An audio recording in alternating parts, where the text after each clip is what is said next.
Nabi apa? Yusuf. Yusuf. Yusuf.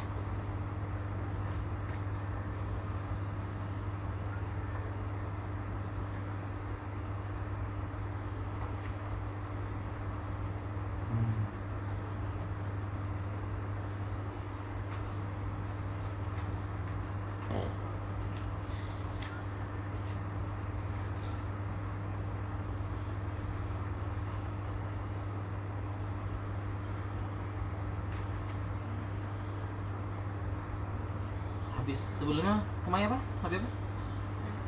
Ismail. Yakub ya. Ishak. Ishak rasanya. Bismillahirrahmanirrahim. Dua kan sama itu ya.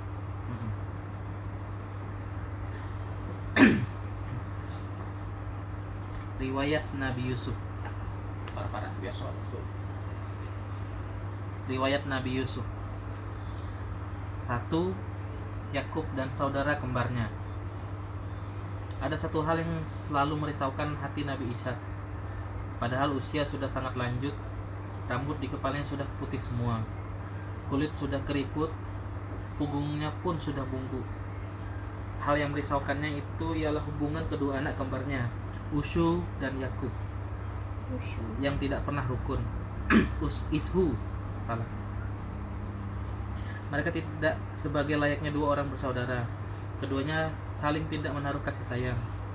Lebih-lebih Ishu, ia selalu iri bahkan dengki kepada Yakub. Yakub memang lebih disayang oleh ibunya karena Yakub lebih rajin, taat dan penurut. Rasa iri dan cemburu Ishu makin membesar lagi. Penyebabnya yaitu pada suatu hari Ishak meminta salah seorang anaknya datang untuk diberkahi dan didoakan. Berkah dan doa semacam itu besar sekali artinya karena selain ayah, Ishak juga seorang nabi. Ternyata Rifkah, istri Ishak, mengajukan Yakub. Yakublah yang diberkahi oleh Ishak agar memperoleh keturunan yang soleh, rezeki yang melimpah dan kehidupan yang sentosa serta makmur. Waktu Nabi Ishak hendak memberi berkah itu, Yakub belum kawin, sedang Ishu sudah mempunyai 2 istri dan anak. Ishu mengambil istri dari suku Kanaan, penduduk negeri Palestina. Keluarga istri Ishu itu keluarga berpengaruh di negerinya. Kita sudah tahu bahwa Ishak adalah anak Ibrahim dari Sarah. Setelah meninggalkan kampung halamannya di Mesopotamia, Irak sekarang, Nabi Ibrahim menetap di Palestina. Di Palestina itulah Ishak dilahirkan. Adapun anak Ibrahim yang lain ialah Ismail. Ibu Ismail ialah Hajar, putri Mesir. Hajar dan Ismail kemudian dibawa Ibrahim ke Mekah dan menetap di sana. Ishak kawin dengan kemanakan Ibrahim, yaitu Rifkah binti Ashar.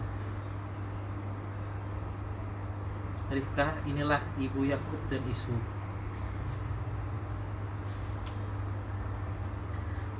Pertentangan saudara kembar itu sangat mencemaskan hati Yakub, sebab Ishu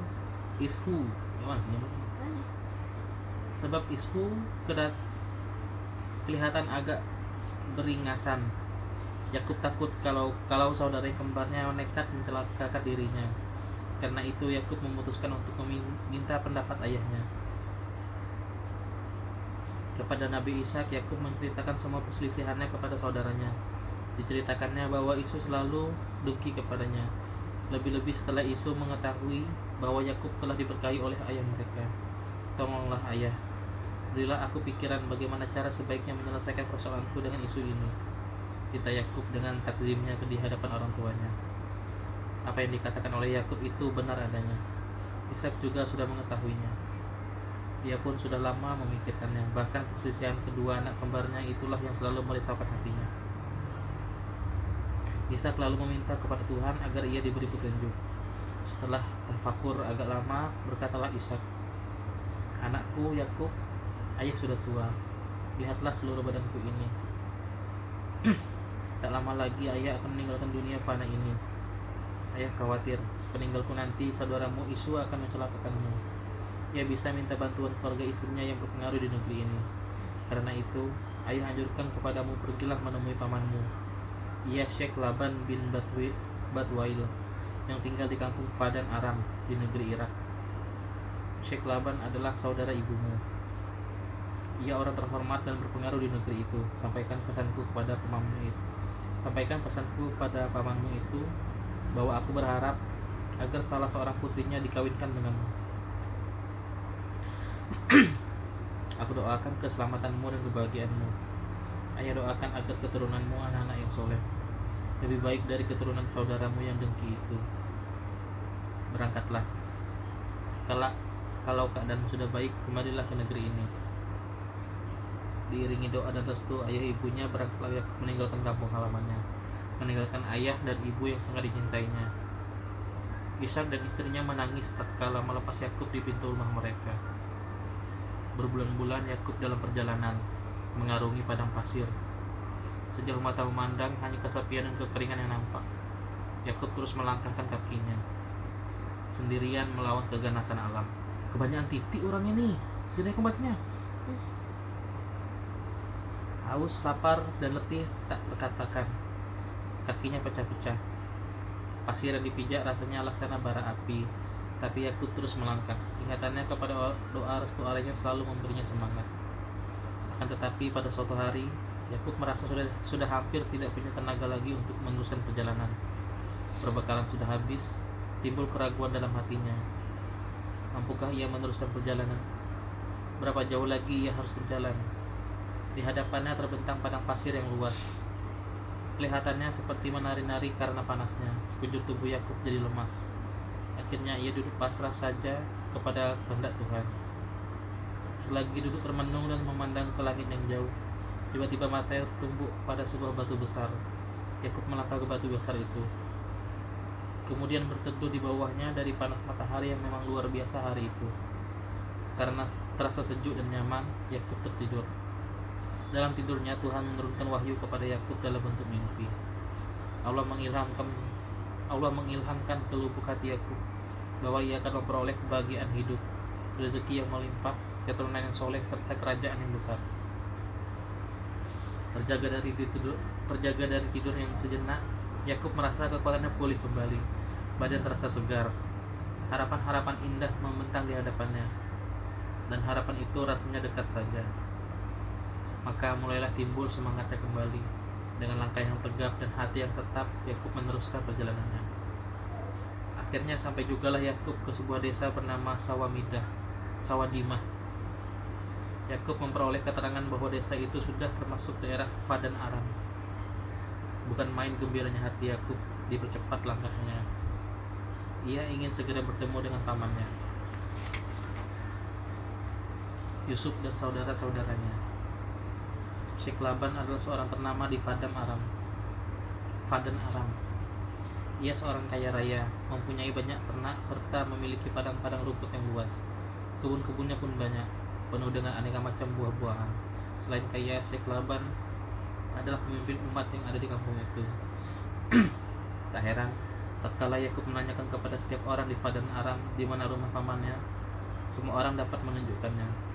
Dan ketika Yakub mengatakan bahwa Syekh Laban itu adalah pamannya, maka semua orang menaruh hormat kepadanya. Kebetulan sekali, itulah putri Syekh Laban, Rahil namanya, kata seorang penduduk kepada Yakub ketika ia menanyakan jalan menuju rumah pamannya. Yakub mendekati gadis yang ditujukan penduduk itu. Rahil sedang mengembalakan kambingnya di padang rumput. Rahil seorang gadis cantik dan baik hati. Begitu bertemu, Yakub terus senang kepadanya. Yakub menjelaskan bahwa ia datang dari Palestina untuk menemui pamannya. Diutarakannya pula bahwa ia adalah cucu Nabi Ibrahim dari ayahnya Ishak, dan bahwa ibunya Rifkah adalah saudara Syekh Laban. Rahil lalu membawa Yakub pulang ke rumahnya. Sepupu presidennya. Rahil lalu membawa Yakub pulang ke rumahnya. Syekh Laban bukan main gembiranya bertemu dengan kemanakannya itu. Mereka lalu berpelukan dengan mesra. Sejak lahir, baru itulah ia bertemu dengan pamannya. Hubungan paman dan kemanakan itu segera akrab dan hangat. Yakub mendapat kabar istimewa dalam rumah pamannya itu. Banyak titik ini. Keesokan harinya Yakub menyampaikan pesan kepada ayahnya menyampaikan pesan ayahnya kepada pamannya. Pesan itu ialah agar Yakub dapat dikawinkan dengan salah seorang putri Syekh Laban. Oleh Yakub diceritakan pula bahwa hubungannya kurang baik dengan saudara kembarnya yang kawin perempuan dari suku Kanaan. Pesan dan keinginan Ishak itu diterima dengan baik oleh Syekh Laban. Hanya saja Syekh Laban mengajukan syarat agar Yakub bekerja selama 7 tahun dalam peternakannya sebagai mas kawin. Yakub setuju dan menerima persyaratan itu. Maka mulailah masa bakti Yakub selama 7 tahun pada peternakan pamannya. Tatkala sampai pada batas waktu itu, Yakub belum minta Rahil untuk menjadi istrinya. Akan tetapi Syekh Laban keberatan karena Rahil masih punya kakak, Laia.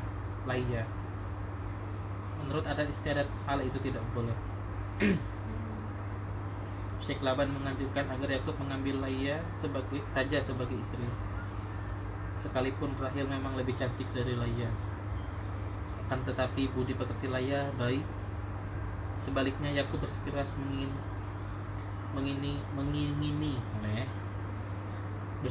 menginginkan Rahil untuk jadi istrinya. Sejak pertemuan pertama di padang rumput itu, Yakub sudah senang kepadanya. Akhirnya dicapailah mufakat. Yakub boleh mengambil Rahil untuk jadi istrinya, namun ia harus terlebih dahulu kawin dengan Laia. Jadi kan dulu belum ada kan. Pada masa itu, seorang laki-laki memperistri 2 orang wanita kakak adik tidaklah terlarang. Yakub lalu kawin dengan Laia. Setelah bekerja 7 tahun kemudian, ia kawin lagi dengan Rahil. Oh, tetap nunggu. Sudah 7 tahun. Kalau 7 tahun masa bakti yang kedua kalinya itu adalah untuk mas kawin bagi Rahil. Untuk mengatur rumah tangga mereka, Syekh Laban memberikan 2 orang wanita kepada Yakub. Kedua wanita itu dijadikan pembantu rumah tangga. Akan tetapi keduanya juga diambil istri oleh Yakub. My God. Dari semua istrinya itu, Yakub dikaruniai 12 orang anak. Semuanya laki-laki.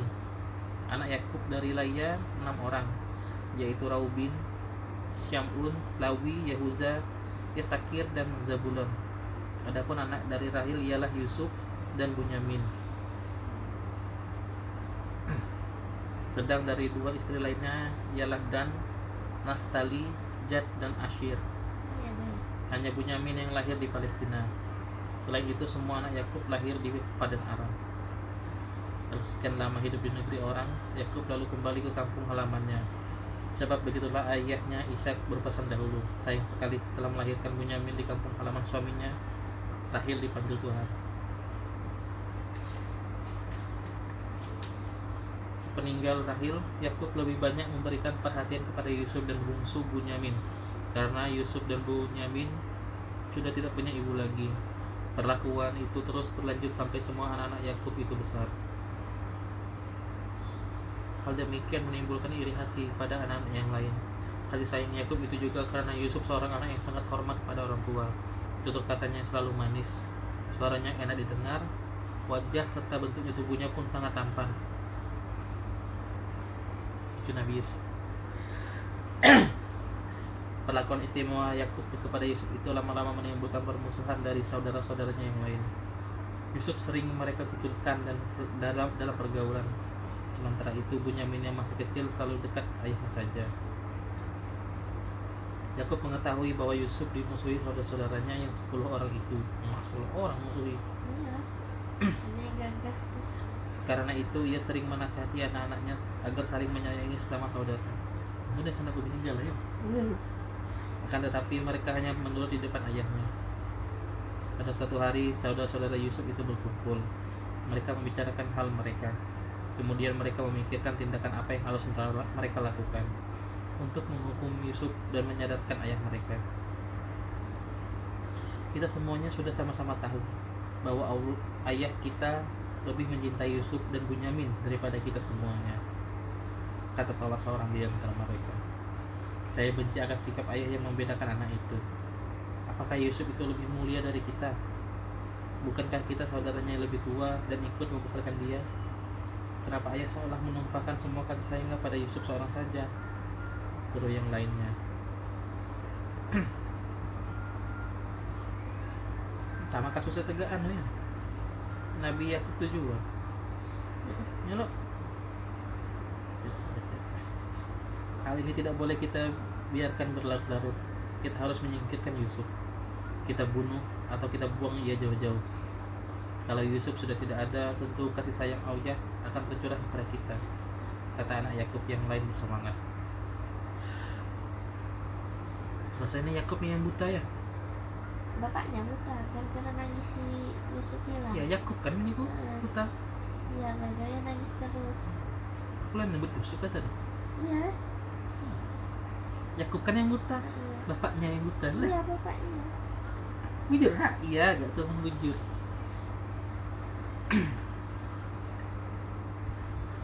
Yahuza, salah seorang yang terbesar dan berpikiran jernih, lalu berkata, jangan sekali-kali kita membunuh Yusuf. Ia adalah adik kita, anak ayah kita sendiri. Kita keturunan yang terhormat, cucu Nabi Ishak dan cicit Nabi Ibrahim yang mulia. Kita beragama dan memiliki akal yang sehat. Membunuh itu sangat tercela dan terlarang. Lagi pula, bukankah Yusuf itu sebenarnya tidak membuat kesalahan apa-apa kepada kita? Rupanya kau ini diam-diam membela Yusuf ya. Awas kau, saudara-saudara yang lain marah kepada Yahuza. Tenang dulu saudara-saudara, Yusuf tetap kita singkirkan. Saya setuju itu, tapi saya tidak setuju kalau kita harus membunuhnya. Kalian tahu, tidak ada ampunan bagi seorang pembunuh. Karena itu, saya usulkan agar Yusuf kita bawa ke tempat yang jauh, kita tinggalkan ia di persimpangan jalan. Sehingga kalau ada khalifah yang lalu, Yusuf akan dibawanya, kafilah. Mungkin akan dijadikan budak atau dijual kepada orang lain. Atau sebaiknya ia kita buang ke dalam sumur. Yusuf tidak akan mati kehausan. Sebaiknya ia pasti akan ditemukan para kafilah yang lalu di situ. Sebab bukankah kafilah itu pasti berhenti untuk mengambil air? Sambung Yahuza. Yahuza adalah anak keempat dari ke-12 saudara itu. Yusuf adalah anak ke-7. Yahuza itu sebenarnya tidak tega mencelakakan adiknya. Akan tetapi jika ia tidak mengikuti rencana saudaranya, ia bisa celaka. Saudara-saudaranya mungkin akan memikirkannya, sebab rencana jahat mereka sudah diketahuinya.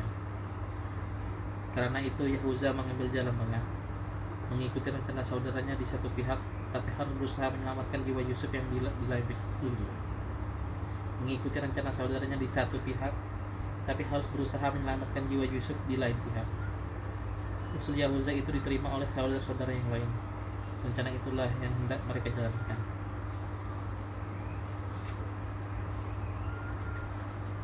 Saya kan lanjutkan. Iya dong. Belum. Namanya.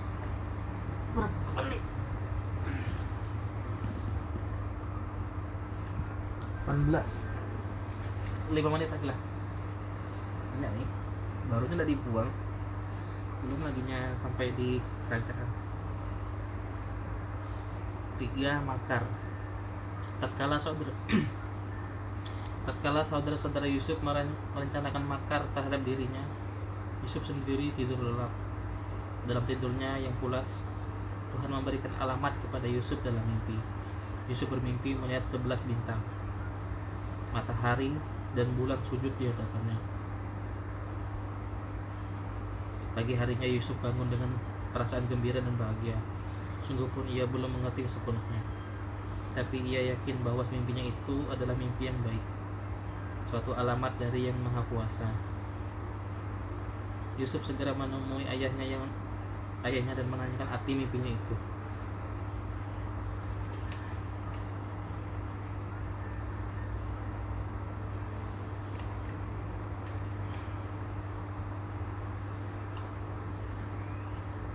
Ayah, aku bermimpi yang sangat indah. 11 bintang, 11 dan sanaknya nih. Ya lo, sudah ber-12 11 bintang. Bulan dan matahari sujud di hadapanku. Apakah artinya itu, ayah? Tanya Yusuf ke seraya menghampiri ayahnya. Yang penafsir mimpi ini Pak Yusuf juga ya? Tahu menafsir. Ya kan di penjara tuh, baru dinafsirkan, barunya bebas. Oh aja. iya, menafsirkan raja kan. Wahai anakku Yusuf, mimpimu itu adalah mimpi yang baik. Mimpimu itu membenarkan firasatku selama ini tentang apa yang kukira-kira dan kuharap atas dirimu, bahwa engkau akan menjadi orang besar. Allah akan mengaruniaimu kemuliaan, ilmu dan kenikmatan hidup. Sesungguhnya mimpimu itu suatu berita gembira dari Allah kepadamu, kata Yakub dengan hati yang sangat riang gembira. Selama ini Nabi Yakub memang sudah menduga-duga bahwa anaknya Yusuf itu akan menjadi pilihan Tuhan. Sikapnya yang manis, tutur kata yang selalu sopan, sikap lakunya semuanya enak dilihat. Belum lagi wajahnya yang menarik. Kalau memandangnya, Yakub pun selalu terpesona. Yakub lalu memberi isyarat agar Yusuf datang mendekat. Setengah berbisik, Yakub lalu berkata, akan tetapi engkau harus hati-hati. Jangan engkau menceritakan mimpimu itu kepada saudara-saudaramu. Sesungguhnya mereka itu iri kepadamu dan kepada adikmu Bunyamin. Mereka sering menyindir-nyindir halmu dan adikmu dalam percakapan mereka. Ayah khawatir kalau mereka berniat tidak baik terhadapmu. Kalau mimpimu itu kau ceritakan kepada mereka, ayah khawatir rasa dengki dan iri hati mereka akan semakin meluap. Setelah mendengar mimpi Yusuf itu, Nabi Yakub semakin menumpahkan kasih sayangnya kepada Yusuf. Hal itu justru menimbulkan rasa benci saudara-saudara Yusuf semakin meluap. Saudara-saudara Yusuf lalu mempercepat pelaksanaan rencana makar mereka. Maka pada suatu hari berkumpullah saudara Yusuf dan 10 orang. Semuanya datang menghadap ayahnya. Kepada ayahnya, anak-anak Yakub itu berkata, ayah, besok kami akan jalan-jalan ke lereng bukit. Pemandangan di sana sangat indah, udara segar, langit terang benderang. Kami ingin bersenang-senang, memanjat pohon, berlari-lari sambil menggembalakan kambing kita. Izinkanlah Yusuf ikut bersama kami. Jangan ayah khawatir akan keselamatannya, kami akan melindunginya. Ayah tak keberatan Yusuf kalian bawa serta, tapi ayah takut kalau kalian lengah, lalu ia diterkam binatang buas, kata Yakub. Sebenarnya Yakub lebih takut akan rencana jahat anak-anaknya daripada binatang buas. Percayakan keselamatan kepada kami, ayah. Kami ini kuat dan mampu melindunginya. Apakah ayah tidak percaya kepada kami? Kata Yahuza. Yakub mengetahui bahwa Yahuza adalah paling baik di antara mereka.